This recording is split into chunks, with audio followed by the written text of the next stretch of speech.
pas encore bu mon matcha. Donc mes neurones ne sont pas encore complètement connectés aujourd'hui. Mais je vais essayer de vous donner tous mes trucs et toutes mes astuces pour avoir un maquillage qui tient toute la journée.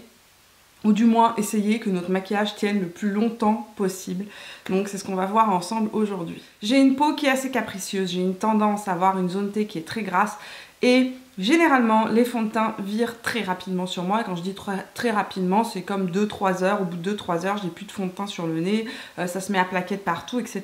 Donc je suis toujours à la recherche de la bonne chose, du bon truc pour que mon fond de teint et que mon maquillage ne soit ni keki, ni plaque, ni bouge, et que mon fond de teint reste beau et que mon maquillage dans son ensemble reste beau. Et sans plus tarder, on commence. Première chose à savoir, lorsque vous mettez votre crème le matin de jour, ne vous maquillez pas immédiatement. Il faut vraiment attendre. Il faut attendre un bon 10 à 15 minutes pour que le pH de la peau redevienne normal. Si vous venez appliquer un fond de teint ou une base de maquillage sur votre peau qui vient d'être crémée, fraîchement crémée, eh bien il y a de fortes chances que ça migre. Pourquoi? Parce que les fonds de teint et les bases de maquillage sont faites pour être posées sur un certain pH de la peau, qui est un pH dit neutre, un pH sur lequel notre peau est toute la journée.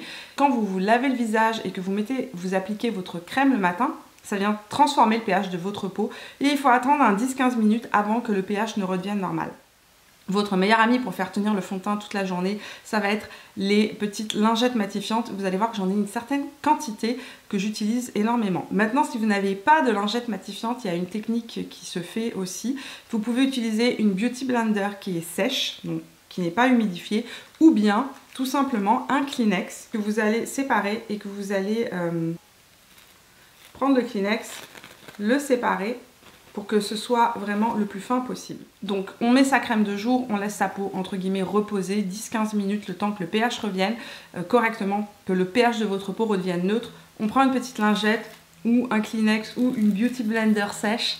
La Beauty Blender c'est la même chose, une Beauty Blender sèche, vous l'appliquez, vous venez la tamponner sur votre nez ou votre zone T, des parties de votre visage qui ont tendance à graisser en journée. Donc moi j'applique partout ma petite lingette. Lorsque j'ai fini avec ma petite lingette, j'attaque avec une base.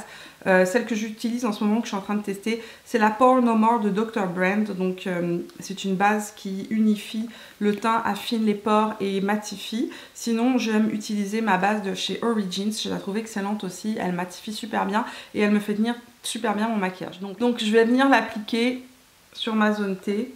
En plus aujourd'hui, j'ai plein d'imperfections. J'en ai une ici, j'en ai une ici. Ici, je me suis fait retirer un petit kyste.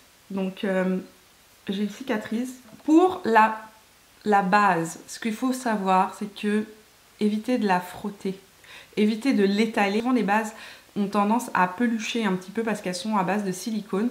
Donc le mieux, c'est de venir les presser dans la peau. La base flottante et matifiante, je l'applique uniquement sur ma zone T. Vous l'appliquerez en fonction de votre besoin sur les parties de votre visage qui sont le plus grasses. Maintenant, j'ai les joues qui sont extrêmement déshydratées. Et si je ne mets pas une base hydratante sur mes joues, ce qui se passe, c'est que ma peau se déshydrate complètement tout au long de la journée. Et donc, elle devient comme micro-ridée. Il y a plein de petites ridules qui apparaissent et c'est pas très joli. Donc pareil, je presse ma base sur les joues. Une fois que j'ai appliqué mes bases, je laisse sécher mes bases complètement et à nouveau je laisse le pH de la peau redevenir le plus normal possible et pour cela je commence par mes sourcils. Je vais faire mes sourcils hors caméra et je reviens tout de suite. J'ai fait mes sourcils, maintenant on va passer au fond de teint. Alors, le fond de teint que je vais utiliser aujourd'hui c'est un fond de teint longue tenue. Ce que je vous conseille c'est d'utiliser évidemment un fond de teint qui soit longue tenue. Ce que je vais faire, c'est que je vais commencer par appliquer une brume sur mon visage, une brume fixatrice. Oui, je sais, normalement on finit par la brume fixatrice, mais moi je commence par ça parce qu'en fait ça va venir rendre le visage un peu plus collant et ça va venir se mélanger au fond de teint au moment où on va l'appliquer et ça va aider le fond de teint à mieux tenir tout au long de la journée. Donc vous pouvez avoir n'importe quelle brume fixatrice. Donc celle que je commence par appliquer, moi en premier, c'est ma base MAC. Donc au niveau du fond de teint, ce que j'ai fait là, c'est que j'applique mon fond de teint déjà sur l'ensemble du visage. Et avec un pinceau, je vais venir tout simplement travailler mon fond de teint. Une fois que j'ai appliqué mon fond de teint, une première couche de mon fond de teint au pinceau, moi je suis obligée d'en rajouter une deuxième couche de ce fond de teint là parce que j'ai de la coupe rose et qu'il me faut une couvrance qui soit bien plus élevée. Ce que je fais, c'est que je prends ma Beauty Blender.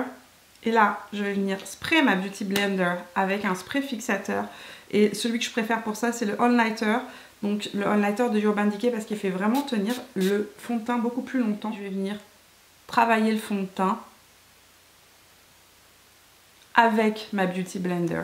Je vais venir presser le fond de teint. Plus vous allez presser votre fond de teint dans la peau, plus vous éviterez l'effet keki. Continuez à travailler votre fond de teint jusqu'à ce qu'il soit complètement sec. Quand vous venez appliquer votre Beauty Blender, venez pas juste tapoter votre Beauty Blender, venez presser. C'est un espèce de mouvement où on roule la Beauty Blender. Alors là, j'y vais doucement. Il faut vraiment venir rouler la Beauty Blender. Ensuite, je vais mettre mon anti-cerne. Mon anti-cerne, c'est le Shape Tape. Et le Shape Tape est assez couvrant, assez mat. Surtout, il tient très bien toute la journée. Et ce que j'aime dans cet anti-cerne, c'est que j'ai pas besoin de le poudrer. Petite astuce. Ce que je fais, c'est que je vais à nouveau humidifier ma Beauty Blender avec un peu de spray fixateur. Et là, je vais venir travailler mon anti-cerne.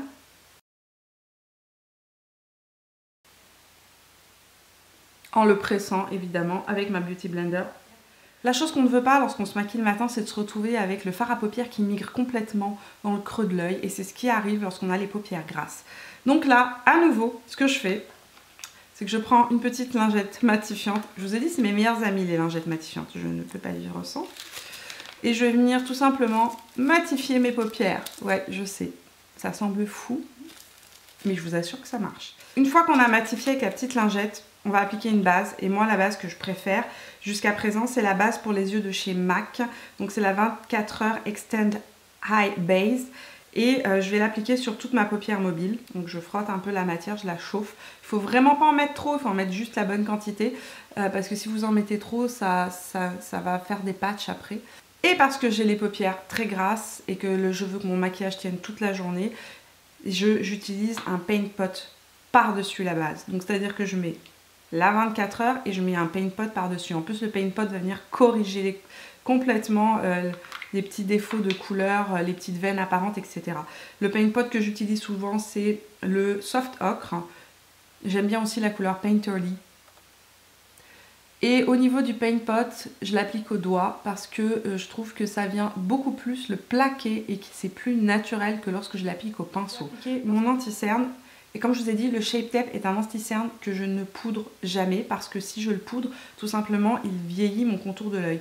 Mais si je dois poudrer mon anti-cerne parce que c'est un anti-cerne qui a tendance à cruiser, je reprends ma Beauty Blender et je l'humidifie avec un spray fixateur à nouveau. Et pour ça, on va pas faire du baking. Là, je vais pas en mettre une tonne, que ce soit vienne tout blanc et enlever le surplus. Non, je vais y aller vraiment avec le minimum possible de poudre et je vais venir la presser aussi sur mon dessous de l'œil. Et à nouveau, je fais mon fameux mouvement de rouler ma Beauty Blender pour venir vraiment imprimer la poudre dans la peau. Au niveau de ma zone T, je vais utiliser ma poudre libre habituelle. C'est la Peach Perfect de chez Too Faced.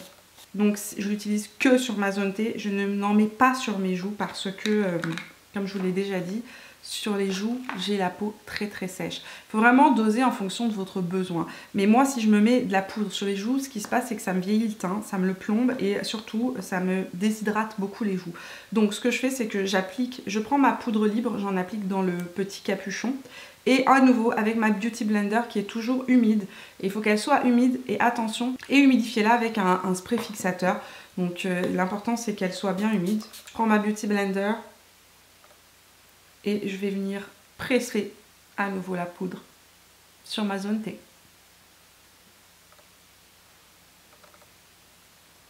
Et je vais venir balayer le surplus tout simplement sur mes joues. Donc je ne remets pas de produit, c'est pas nécessaire en tout cas dans mon cas. Ça c'est aussi à vous de juger en fonction de vos besoins. La balayer et je vais éviter cette partie-là et cette partie-là parce qu'on va mettre de l'illuminateur tout à l'heure. Lorsque j'ai appliqué ma poudre, que je l'ai estompée avec le pinceau, ce que je fais, c'est que je viens appliquer mon illuminateur et là, il n'y a pas de poudre. J'ai mis aucune poudre ici et ici parce que justement, on va utiliser un illuminateur. Pour que ça tienne, il faut que ce soit un illuminateur crème et par-dessus, on va rajouter un illuminateur en gel. Je vais venir prendre mon illuminateur en crème de chez Hourglass, c'est le Vanish Champagne Flash et je vais l'appliquer donc ici. Vous mettez votre illuminateur crème sur votre Beauty Blender. Et vous venez donc l'appliquer en roulant.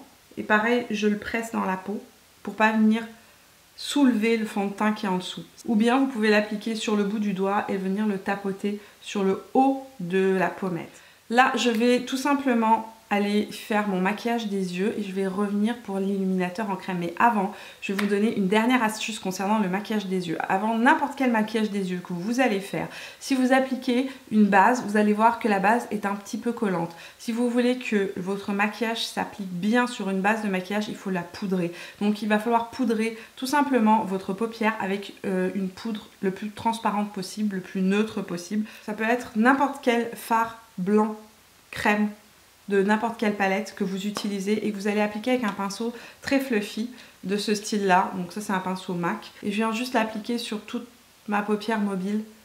Là ce que je vais faire, c'est que je vais appliquer mes ombres à paupières et je reviens pour la fin du maquillage. J'ai fini mon maquillage des yeux, je me suis mis mon bronzer. Ce que je vais faire maintenant, c'est que je vais appliquer un highlighter. De manière générale, les highlighters qui sont en format gel, donc un peu comme celui-ci. Donc ça, c'est les extra dimensions de chez MAC. Ou les nouveaux de la palette comment ils appellent ça, Hyper Real Glow, sont des highlighters illuminateurs en gel. Si vous n'avez pas d'illuminateur en gel, allez-y avec un illuminateur en poudre. Ça fera très bien l'affaire, sauf qu'effectivement, les gels ont une tendance à durer dans le temps un peu plus longtemps que les illuminateurs en poudre. Donc là je vais prendre juste un petit peu de mon Double Gleam de chez MAC, qui est un de mes illuminateurs préférés. Je vais venir légèrement l'appliquer par-dessus. On va finir avec la bouche, avec les lèvres tout simplement. J'applique un bon baume à lèvres juste avant de commencer mon maquillage de manière à ce que ma bouche soit hydratée au moment où j'arrive au niveau des lèvres. Si vous avez les lèvres qui pèlent, ça rédhibitoire, si vous mettez un rouge à lèvres dessus, ça ne tiendra pas. Donc il va falloir exfolier vos lèvres. Vous avez deux possibilités, ou vous avez un exfoliant pour les lèvres qui s'achète donc dans plusieurs, MAC en fait. Moi mon préféré c'est ceux de Lush parce qu'ils sont géniaux, ils coûtent pas très cher, ils durent longtemps, ils sont au sucre avec de l'huile de jojoba. Mais sinon, si vous n'en avez pas, vous avez toujours la possibilité d'avoir une petite serviette humidifiée chaude que vous allez venir frotter sur vos lèvres pour venir exfolier les lèvres. Si vous n'avez pas les lèvres qui pèlent et que vous n'êtes pas exfolié les lèvres, vous allez prendre un petit Kleenex comme ça, mordre dedans et on enlève le surplus huileux qui reste du baume à lèvres, parce que c'est sûr que ça va empêcher le rouge à lèvres de tenir. Une fois que vous avez enlevé le surplus de baume, vous pouvez aller appliquer votre rouge à lèvres sur vos lèvres. Le rouge à lèvres que j'ai choisi moi, c'est un rouge à lèvres qui tient relativement bien. Ce sont les fameux NARS Audacious Lipstick, ils tiennent très bien. Donc la couleur que je vais mettre moi c'est Vibeke et je l'applique au centre de ma lèvre. On applique le rouge à lèvres au centre de la lèvre et avec un pinceau. Ça c'est vraiment, quand vous avez le temps, c'est la meilleure manière pour faire tenir votre rouge à lèvres. Et vous l'étirez et vous venez l'imprimer dans la lèvre.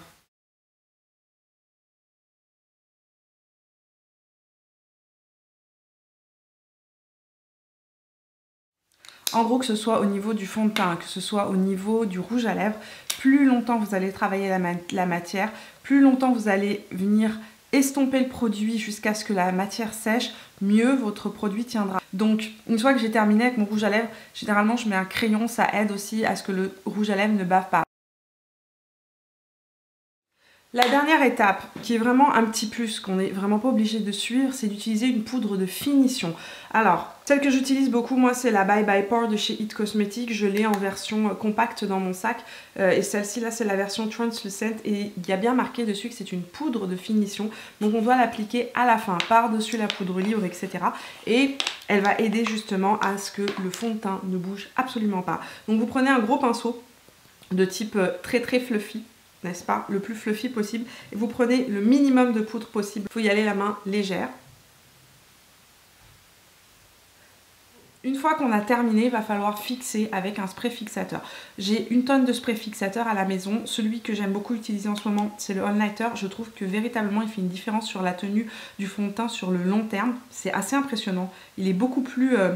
il fait tenir les fonds de teint beaucoup plus longtemps que mon Fix Plus ou autre. Je préfère le Fix Plus pour préparer la peau, pour venir fixer les ombres à paupières, etc.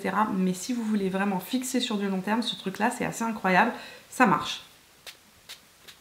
Alors, je sais que comme ça vous paraît super long parce que c'est un tutoriel et que je vous parle et que je vous explique chacune des étapes. Mais le matin, ça va vite. Une fois qu'on sait ce qu'on doit faire, hop hop hop, on va à toute vitesse. Il faut que ça devienne en fait un automatisme, mais vous allez voir que ça fonctionne, que malheureusement d'appliquer un fond de teint comme ça sans venir le poudrer, sans le préparer, etc. Il est certain que votre fond de teint il va tourner au milieu de la journée, qu'il y a des fortes chances qu'il se mette à plaquer, qu'il devienne keki. Donc là, je vous fais un point en fin de journée pour vous montrer à quoi ça ressemble. Il est 20h30. 8h30, je vous fais un petit point de fin de journée. Donc j'ai tourné la vidéo ce matin vers 10h du matin et il est 8h30. Je pense que là on peut dire que le maquillage, on peut voir comment il a évolué tout au long de la journée et voir comment est-ce que ça a tenu. Comme vous pouvez le voir, le maquillage est resté beau. Alors c'est pas aussi frais que ce matin, c'est certain, mais ça reste vraiment un maquillage qui reste vraiment beau sur la journée. On peut voir que l'highlighter a tenu, ici que le bronzer est encore là. Au niveau des yeux, je vais vous faire un zoom, un gros plan pour que vous puissiez voir à quoi ça ressemble pour les yeux. Et pour la bouche, bah, j'ai juste remis du mascara. J'ai juste remis du rouge à lèvres, j'ai mis du rouge à lèvres juste après avoir mangé, donc il était 13h30 ou 14h quand j'ai mangé et que j'ai remis du rouge à lèvres. Comme vous pouvez le voir, le maquillage est vraiment impeccable, il n'est pas du tout keki, ici mes pores ne sont pas marqués, il n'a pas bougé, il n'a pas migré ni non plus au niveau du menton, ni entre mes sourcils qui sont les endroits un peu plus huileux où ça a tendance à bouger. Le maquillage des yeux n'a pas creasé, il est impeccable, il n'a pas bougé. Merci d'avoir suivi cette vidéo, j'espère qu'elle vous a plu et si c'est le cas, n'oubliez pas de me laisser un petit pouce bleu et évidemment de partager cette vidéo si vous l'avez trouvée utile. Maintenant, dites-moi dans les commentaires quels sont vos trucs et vos astuces pour faire tenir votre maquillage beaucoup plus longtemps. Évidemment, nous on se retrouve tout au long de la semaine sur Instagram et sur Facebook. Sur Instagram, c'est là où je publie tous les swatchs de rouge à lèvres, où je fais les unboxings et dans mes stories tous les jours, je vous emmène avec moi dans ma vie. Et si c'est la première fois sur ma chaîne, bienvenue parmi nous. Je sors 3 vidéos par semaine, lundi, mercredi et vendredi. Si vous n'êtes pas encore abonné, vous pouvez le faire en cliquant juste là. Moi, je vous fais plein de bisous. Je vous vois dans la prochaine vidéo et jusque là, portez-vous bien. Ciao!